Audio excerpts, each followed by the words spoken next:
Welcome back to Occult Archives, everybody. Today we're diving into the world of witches, warlocks, and all things magical in English history. It's always a good time for magic. It is. And you've brought a treasure trove of historical excerpts with you. Forbidden histories. Forbidden histories, I like that. So let's unlock these secrets and understand how this whole war on magic unfolded in England. We'll look at some specific cases, dive into the superstitions, even see how literature fueled or sometimes challenged those beliefs. We might meet some cunning folk along the way, or some accused witches. Even a demon-obsessed king or two. Oh, there's always a demon-obsessed king, isn't there? All right, well, let's get started. Where do we even begin with something as vast as witchcraft? Well, even before those classic witch trials that might spring to mind, you find earlier forms of magic, divination. These texts mention aromancy, reading the air for omens. Like reading tea leaves, but with wind. Exactly. An east wind was good, west wind was bad. Then there's axionomancy, this Greek practice with axes and stakes. Apparently it helped identify criminals. It sounds more like a method of execution than divination. Well, maybe it was a two-for-one deal. Brutal efficiency, right? But, jokes aside, it shows this longing to see beyond the everyday, into the supernatural. It goes way back. And speaking of the supernatural, the sources quickly jump to these pacts with the devil. This one story, the 12th century old woman of Berkeley. It's chilling. Yeah. They sewed her into a stag hide. Inside a stone coffin wrapped in chains. Talk about overkill. All because of an agreement with the devil, supposedly. Even with monks chanting nonstop, the demons still got her, carried her off on a black horse. That's the kind of imagery that really sticks with you. It speaks to this primal fear, doesn't it? The devil and the consequences even after death. Oh, absolutely. Sets the stage for everything that follows. You also start seeing those tales of witches gathering at night, transforming people into animals, building blocks for the later witch hunt hysteria. Right, and here's where it gets interesting. Why did witchcraft, out of all those magical practices, get such a bad rep? Alchemy, astrology, those were almost respectable at times. I think the key difference is that demonic pact. Other magic might be manipulating nature, stars, but witchcraft, it's like you're directly in league with evil. And using it for harm. The sources mentioned it was often directed at people lower down the social ladder. It's almost like a twisted form of social control, isn't it? In a way, yes. This intentional harm, that made witchcraft so much more threatening to people. Makes sense. So naturally, a witchcraft accusation in, say, the 15th century, that wasn't something to take lightly. Oh no, it could ruin you. And the sources even suggest it was used as a political weapon, like Cardinal Beaufort's case against the Duchess of Gloucester, Eleanor Cobham, accused of necromancy, casting horoscopes.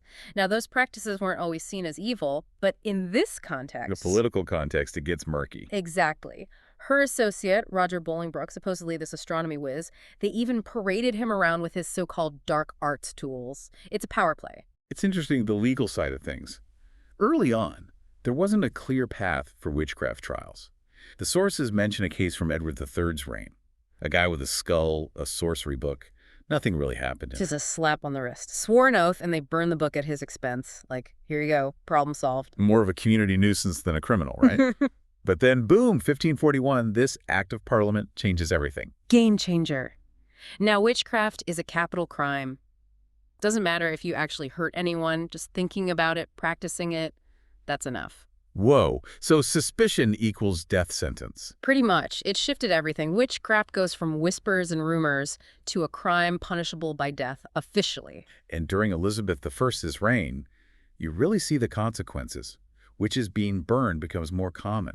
Bishop Jewell even gave a sermon about it, genuinely alarmed by the supposed rise in witchcraft. It was a time of fear. Even Shakespeare picked up on it. Macbeth, the Merry Wives of Windsor, witches were everywhere in culture. Speaking of fear, the Warboys Witches case from 1593 really shows how easily things escalated. This woman, Joan Throckmorton, accuses Mother Samuel, just an old woman knitting, and it spirals into a full-blown trial. Multiple executions. And here's the kicker, Sir Samuel Cromwell. He gets the confiscated property and uses it to fund annual anti-witchcraft sermons. Talk about profiting from tragedy. It's unsettling. Very much so. A grim reminder of how deeply these beliefs were held and the cost. Then we get to the 17th century, the Pendle witch trials. That case is fascinating. So many accusations, confessions. The Pendle trials are a textbook example, literally. Yep. You've got two families, the Dundikes and the Chaddixes, at odds, each claiming to have powers. Mother Dundyke's confession is wild, meeting the demon Tib wearing these party-colored clothes, demands her soul. And Tib turns into a dog, sucks her blood. That's some seriously dark imagery. It's easy to see how those stories, whether genuine or forced, would spread like wildfire. Absolutely. Then there's Alison Device, accusing her own grandmother, talking about familiars and blood-sucking. It's tragic, but also, they were still poor. You'd think with all this power, they'd be living large. Right, there's this dissonance there. And then James Device disobeying his grandmother about the sacramental bread, meeting a hare-like creature. It all gets very unsettling. It does. And then, of course, there's King James I. This guy was obsessed with demons. The OG demonologist, some might say. Right. He genuinely believed in witchcraft, wrote about it in his demonology, and his word carried weight. Trials increased, torture. It all got ramped up thanks to him. He even passed an act in 1604, no more benefit of clergy for sorcery and witchcraft. So even priests couldn't claim exemption. Nope. The stakes were that high. The King's Lynn trial, Marie Smith in 1606, that's a prime example. Black Man Devil, Curses Coming True, the Witch Cake Remedy. It's like a greatest hits of witchcraft accusations. And then there's the cat that couldn't be killed. It's like something out of a horror movie. Right. That deep fear of familiars, the belief in maleficium, harm through magic, it was everywhere. It wasn't just witches, though, was it? Astrologers, conjurers, they also walked a fine line. Oh, yeah. They weren't necessarily devil worshippers, but their claims of supernatural insight made them suspect. Simon Foreman, this astrologer/quack doctor, fascinating guy, sold love potions, got mixed up with the Countess of Essex. A real character, and he predicted his own death, then collapsed on the Thames. Right. Talk about going out with a bang. It just added to his legend. Then there's Dr. Lamb making trees vanish, friends with the Duke of Buckingham. He was more notorious for his connections than his actual magic, I think. Oh, absolutely. Became a target for people who hated Buckingham. That story about the hurricane paused by chips from the magic tree, it shows how superstitions worked.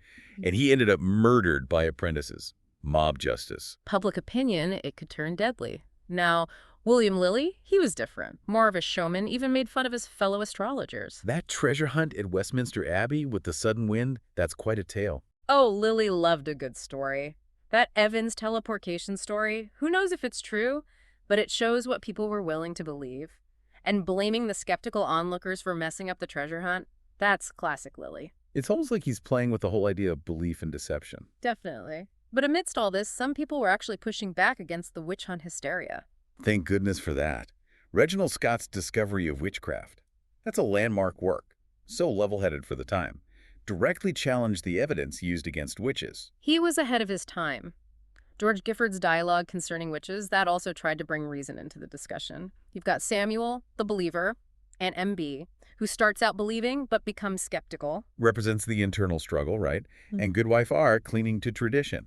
Even the Dutch minister Becker denying the devil's power altogether. Risky move, but it shows the cracks were starting to appear in the consensus. And then we get to the infamous Matthew Hopkins, the self-proclaimed witch finder general.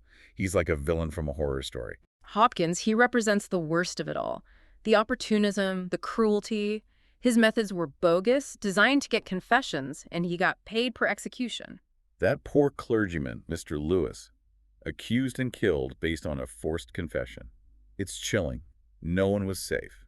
No one. Thankfully, people like Reverend Gall spoke out against Hopkins, called out his methods, exposed the cruelty. And the story goes that Hopkins was subjected to his own swimming test, right? Poetic justice. It is, even if it might be a legend, it shows the tide turning, people starting to see through the charade. Trials continued after Hopkins, but the sources suggest more scrutiny, more skepticism. There's a shift. People want real evidence. But old habits die hard. Elizabeth Stiles, her self-delusions. The Bury St. Edmunds trial with Rose Collender and Amy Doney, those accusations were so bizarre. Fits, vomiting nails, that whole touching experiment. Even Sir Thomas Browne, a scientist, he thought the devil might be involved. Shows how ingrained these beliefs were. And Sir Matthew Hale, presiding over that trial, he convicted them on flimsy evidence. It's a stain on his legacy, for sure. But overall, educated people were starting to doubt. It just took longer for popular superstitions to fade. And then we head north, to Scotland, where things were even more intense under King James VI, later James I of England. Scotland under James VI, that was a dark time. Gellis Duncan accused for healing, tortured into confessing, implicating others. It was brutal. Dr. Fian's case is horrifying. Torture, escape, recapture, that a forced confession about flying with the devil. It's hard to fathom what he went through. And Agnes Sampson, this wise woman accused of storms, blighting crops, even Euphemia Macalzean, a high-status woman, burned alive. Nobody was spared. And James VI, with his book and his beliefs, he poured fuel on the fire. He really believed in ordeals like the swimming test. The Scottish confessions, they get really weird. The devil in different outfits dancing at gatherings, Isabel Shuri's song, Tinkletum, Tinkletum. It's like something out of a fever dream. It's a mix of delusion, forced testimony, maybe even a kind of dark folklore emerging. Isabel Gaudi's confession is full of it. Meeting the devil, shape-shifting, naming her familiars, roaring lion, thief of hell. It's a strange window into their mindset. Then you've got these local inquisitions in Scotland, ministers and elders questioning suspects. Sounds ripe for abuse, honestly. Oh, absolutely. Based on gossip, personal vendettas. John Ross, minister of Lymphanon, his reports are full of it. Curing fevers, burying coals, causing death.